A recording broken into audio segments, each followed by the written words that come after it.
All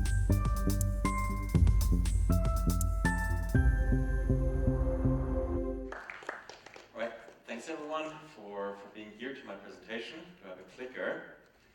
So I'm going to do something unusual. I'm not giving my usual presentation about Italia. You'll hear a bit about that, but that's not my main point. Today I'm going to give a completely brand new presentation that I've never given before. So even my team that is here in the audience hasn't seen that content before. Nobody has. So these are some newly formed thoughts. And I'm giving this presentation because we're here in Aleph. And yesterday we were also hanging out with our friends from Forma, building Solana special economic zones. And Aleph is also seeding the foundation of a crypto city and is gearing towards becoming a special economic zone. So I want to give the talk today really to explore that idea a bit further, crypto cities. Right, so bringing in some of my own practical experience and then some real-world use cases that we're already seeing and some actual challenges that we're facing that aren't solved yet. And maybe this brings us a bit closer to understand what are crypto cities and can they help us solve real problems. For a bit of background, who doesn't know yet about Vitalia? So with Vitalia, we're building a network of biotech hubs. Right, so our mission is longevity, life is good, death is bad. We want to make death optional through like advanced therapies and drugs. We have a first hub in Roatan, Honduras, in the most advanced legal system in the world, called Prospera. We started also with a pop-up city with 500 people, similar to Crecimiento, Aleph, and now we're building a permanent city district. Right, so we have a couple of dozen full-time residents. The startups we have about 15 million in funding in total, and we have some local biotech companies developing gene therapies, cybernetics, implants, 3D bioprinting, and things like that. This is the place, right? So it's kind of a tropical paradise, really beautiful. If you ever want to visit, this is a bit of a rendering how it could look like in the future. To get the point across, we're actually building physical cities. Right, so this is not just like a digital thing. Why we're doing it, just in brief, Irum's law, right? So for the price that got us 100 drugs 60 years ago, we're now getting 1 drug. Right, so there's a slowdown of medical innovation. That is because of a 3-letter agency, the FDA, was largely responsible or emblematic of it, or a symptom of a wider trend of institutional sclerosis. And our friend Balaji Srinivasan once said it was easier to start Bitcoin than to reform the Fed. It will be easier to start a new country than to reform the FDA. So the good news for any of you in the audience who's thinking about starting new cities or new societies and jump on the bandwagon of Balaji's idea of the network state, there's actually an abundance of jurisdictions out there that are open to do something new. Right, I've mapped here the ones where I know some medical city projects. There's way more that are existing, and there is way more that are potential, right? So these are just the ones that I personally had exposure to, but there is at least a dozen more. So jurisdictions, smaller countries especially, are really eager to attract capital and talent. That's why they want to see the best and brightest in a frontier field like crypto or longevity. Also, health and longevity is a growing trend and viewed positively. So that's good. And also, I've once did this map of existing startup city and startup society projects. So it's really becoming a growing movement and something that is a realistic possibility where we're collecting practical experience in. So, crypto cities. Do we need crypto to build new cities? I suggest is to start with the problem, right? So is crypto solving a real need to start a new city? My short answer is no, right? There's other things that you need to do to succeed at starting a city, but building a city on crypto or using crypto as a technology is something that I think makes it future-proof, that makes it better in many meaningful ways. So, and I say that, because in crypto, there's a bit of a tendency to have like complex incentive design solutions to sometimes problems that don't require as much tech or actually have more elegant solutions. So that's why we'll really start, help us all think what is the problem set that we're out to solve when we start new cities. So I collected 5.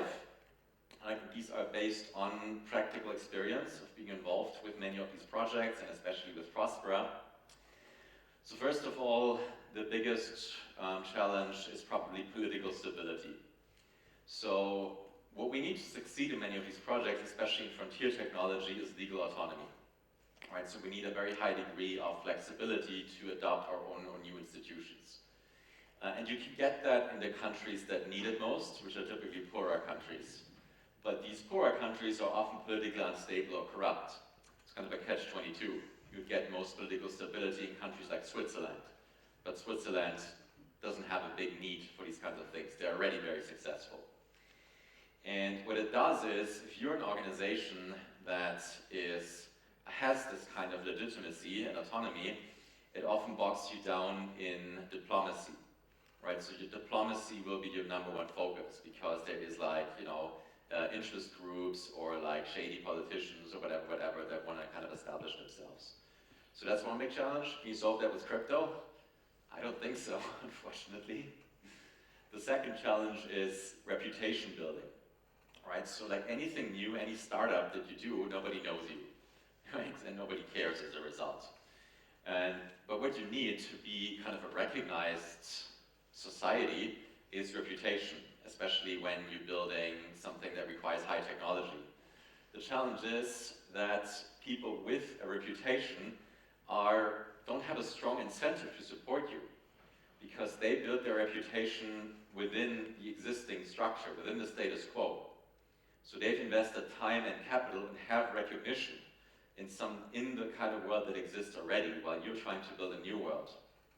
That means you need to rely kind of on unproven people, or people who are really startups, are starting out establishing a reputation for themselves, right? And there is very few startups that are successful, right? So you don't know which one is going to make a difference in the end. Third, there's a different kind of capital needs for these kinds of projects. That's actually a big challenge, and there could be ways we could think about how crypto could solve this. But what is different is that you need land and real estate, right? I was actually once trying to figure out why venture capitalists don't like land and real estate, and they found out the answer. It is that there's high upfront costs, right? So that means you have less money for like team products and R&D, so you're less agile. But you also do need the land and real estate upfront, because otherwise you're not capturing the upside of it, right? Just doing leases is long-term not a very good idea. It's actually the business model that broke down WeWork, that they were relying too much on leases and not capturing the appreciation of the value that they created through density, through bringing people. So that's unusual, right? So it's hard to get VC funding for it. Also, you need to do a lot of asset management, and that again reduces your agility. So maybe it requires eccentric billionaires, because VC funding is really hard to get. Also talent availability. If you want to succeed in something that's very frontier tech, you need some of the best people in the world, and they're typically not, or it's very hard to find them locally, right? They're typically not specialized or trained enough. They're like in places like Switzerland or San Francisco or Boston. And as I mentioned before, it's hard to get these established people to move, right? They're already comfortable, and they already have a lot of reputation and existing capital in the existing system. That was kind of our idea with Vitalia, that with a pop-up city we can overcome that gap. We can kind of make a big splash, get a lot of people to come, and even if it's a low conversion rate, which we're seeing now of 3 to 5%, that is kind of a start, and we can grow from there. And as we sort of develop more of a basis of permanent residents, then we start to see network effects. The fifth is local employment, right? So if you need to generate local employment and growth, right? Because that's why you got that license to operate in the first place, right? We're in Honduras. These zones that we're in with Prospera, they wouldn't exist if we weren't generating jobs and employment. However, what's difficult is the value creation of really advanced biotechnology and crypto is limited. And that is really because the market for these new things typically starts at the high end. So think of a Tesla, right? The first models were very expensive. And that is because you have very high R&D costs. that means you need to go to a global market. There's not going to be a very strong local market that you can grow in. So that means the local value creation of these very advanced things is rather limited, right? So there's kind of businesses that generate more employment. These are often, again, businesses that require a lot of upfront capital, like manufacturing, right? So you end up in the same problem that you had before. So, is there a case for crypto to help with these kinds of problems? The short version is it's an institutional problem, right? You need to build relationships and you need to overcome very hard challenges that require more than sort of the financial tools to solve them. But we can definitely think in creative ways, and I wanted to give you this on the way to think for yourself how you can use crypto to overcome some of these challenges, but always start with the problem. Don't start with the solution. With that said, I want to now bring the good news. Here is where crypto is actually super powerful already in the real world, in the city that we're building, in Vitalia and in Prospera. So I just wanted to give you some real world use cases, just to show you, hey, it's already happening. It's not just a pipe dream. Right, so first of all, I would really love you to go to YouTube or go to Spotify if you haven't already listened to this episode, The Power of Property Rights with Fernando de Soto on Bankless. Not sure if David is here in the audience. I've seen him somewhere here before, but it's my favorite episode ever on Bankless. This man here, Fernando de Soto, wrote a book called The Mystery of Capital. He's a Peruvian economist. And in that book, he explained how powerful property rights are. How, in fact, they do explain how the developed world got wealthy and what is still holding back the developing world. What he found is it's really about property rights, so land titles, registries of real estate, in a way that they are tradable. Right? We don't see that, but our legal system has developed very, very advanced rules, what's yours, what is mine, and rules around how to value these kinds of assets, right? So when you go to stock market, when you do appraisals, there's always okay, how much is this piece of land worth? And the land is owned by the one who owns the property title, right? So, and that is something that's very inherently, that is something that the blockchain kind of set out to solve. Right, it is kind of an internet-native property rights registry that's immutable, and so on and so forth. Right, so in that episode, I'm really happy that we really get to understand how new technology, blockchain, is solving one of the largest and biggest problems of humanity. That is the trillion-dollar use case for crypto, for Ethereum, and for many other blockchains. Right, so what these blockchains do is they encode rules for ownership, verification, and exchange. And this can replace existing land and real estate title registries.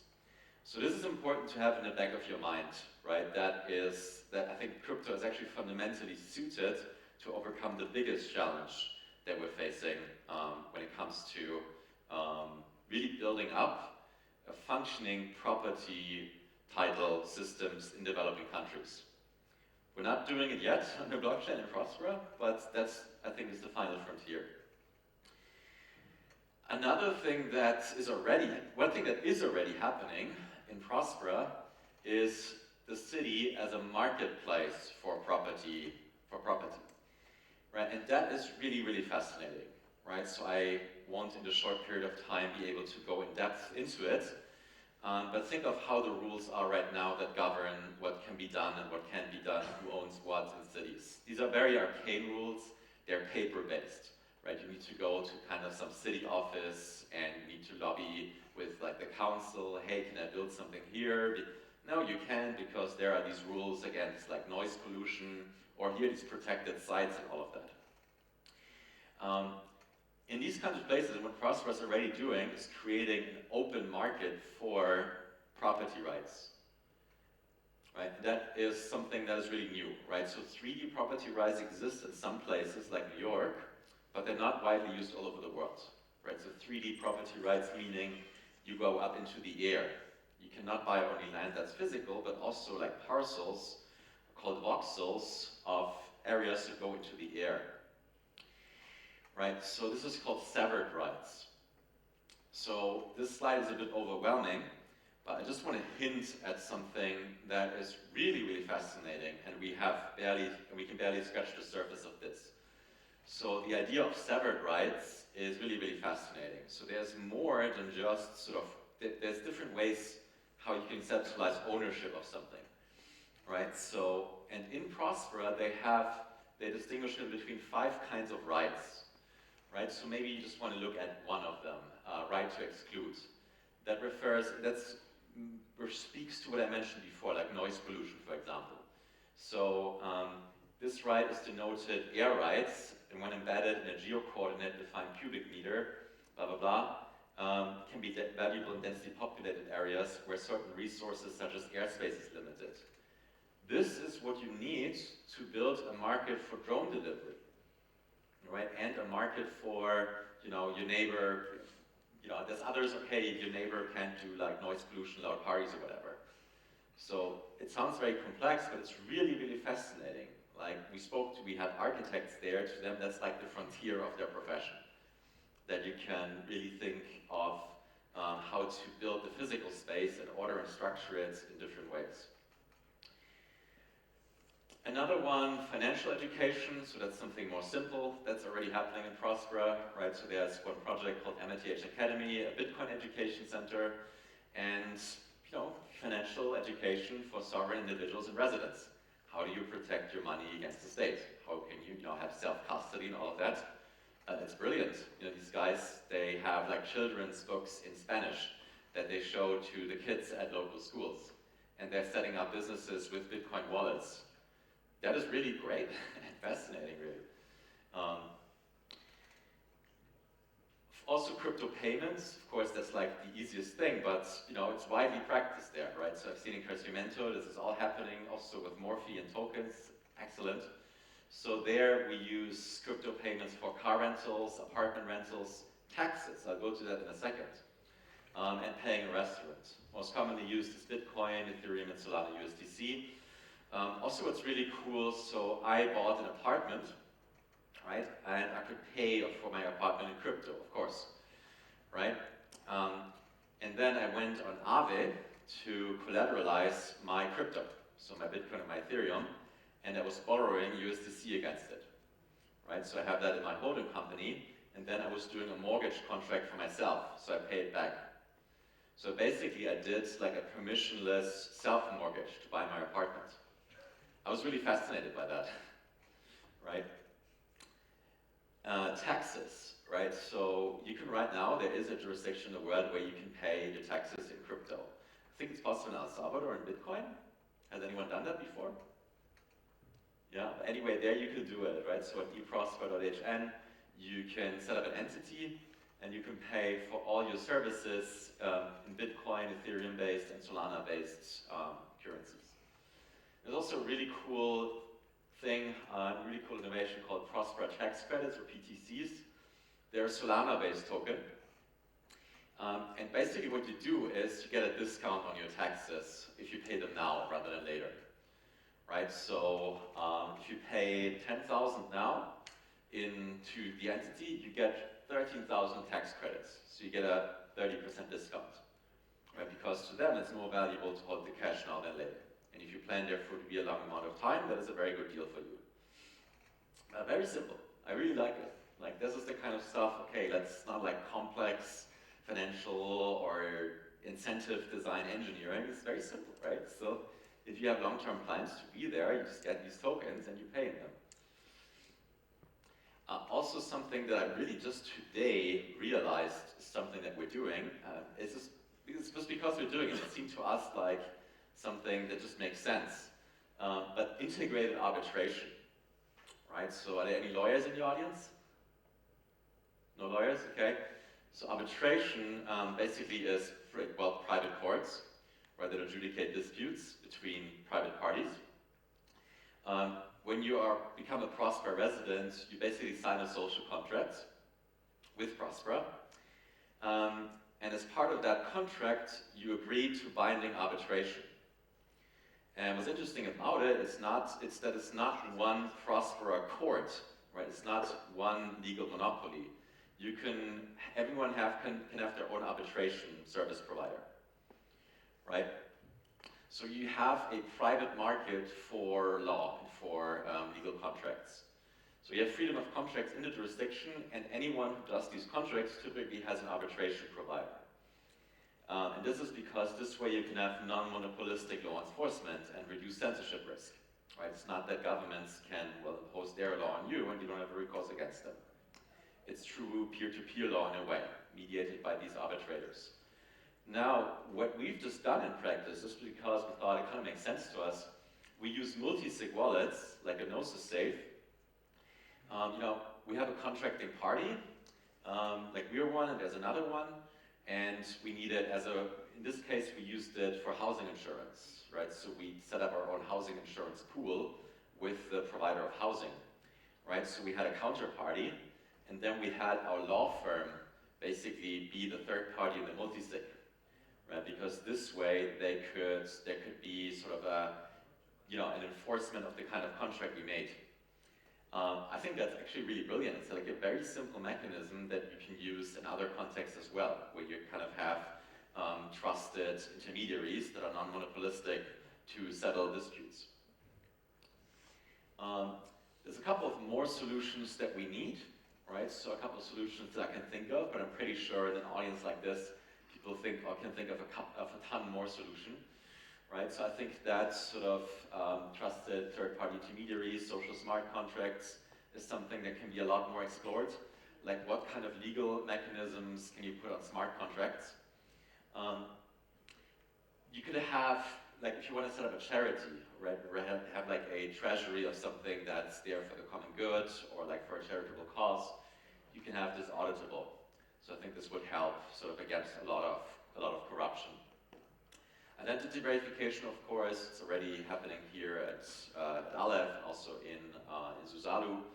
I think one kind of problem with that is, in practice, you need KYC, right? If you want to be like a physical resident in the jurisdiction, that's just not going to work anywhere that they not do a background check on you or know who you are, right? So, I mean, feel free to disagree with me. I'd love to debate with you.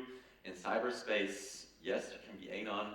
In the real world, it's a bit harder. Like, you can definitely reduce censorship risk in meaningful ways. For example, that you don't want the counterparty to know what you're doing, right? When you do certain transactions, for example. We definitely want a security marketplace. We could just do a new stock market there, right? It's very simple, just like that. We really need help with more adoption, including off-ramp solutions. So we're still in Honduras, right? And a lot of our vendors or providers they're open to crypto, they're actually very curious there on the island, but they also need local cash, right? So off-ramp is still kind of very clunky and very messy and high fees and whatever. And the big one that I'm really looking, if you're working in this area, please come afterwards, talk to me, is debt financing, right? So debt financing, if I had to pick one area where crypto has like $1 trillion use case in new cities, it's debt financing. Because we all know how broken banks are, right? So thanks, Lisa. You experienced that with personal usage. Not sure how many of you went into like debt financing for new construction with banks, right? If you're local, if you're a mono-country person, like in the United States, you have your credit risk scoring, whatever. Okay, fine, maybe it works for you. Once you become international, or you want to get debt financing in Honduras with Honduran banks, that's much harder. And also these kinds of projects, they don't look as like legit enough for banks to like, yeah, sure, I'm gonna, So I think that is the ultimate $1 trillion use case for crypto when it comes to new cities, right? So you remember when I described the Aave loan I took out to finance my apartments? We could already, we can set that up right now, right? Have property rights, property titles represented, as an NFT. Right, so my apartment is an NFT. Yeah, that we can do now. We have the legal contracts for it. All I need, or that we need, is basically a liquidity provider. So like an Aave, there's other protocols, and we need to figure out a process where we say, okay, this asset is valued at amount X. Right, so there's some kind of appraisal. So this way I can then borrow money against it. That is my dream. If we can make this happen, and if there's an appraisal process for new construction projects, that will be the ultimate protocol for crypto to build real cities. That financing, right? That's the one thought I'd like to leave you with. Any of you who's in the audience who figures out a solution to that problem, you know, that's going to be a super, super, super big company. So I'd like to, as a final note, invite you to join us if you're already, you know, a builder in crypto, but also if you're interested in longevity and biotech. Right, so we're doing a whole month of programming in October 19 to November 25, called the Crypto City Builders Month. Right, so there we work on some of the solutions that I described already, and if you're working in any of these fields, this is going to be the right opportunity for you. You can work directly with us, with Natalia. You can work directly with Prospera. You can build solutions that they could use right then and there. Right, so. We generally with Natalia, again, we live on this island in Roatan. We're open throughout the year. We're building a permanent district. We want it to grow. We want to have thousands of residents in the future. And we're creating these events for you to explore it if it's the right thing for you. So check this out and hit me up after the presentation or connect with us if that's something that you want to explore. And I hope to see you there soon. Big round of applause.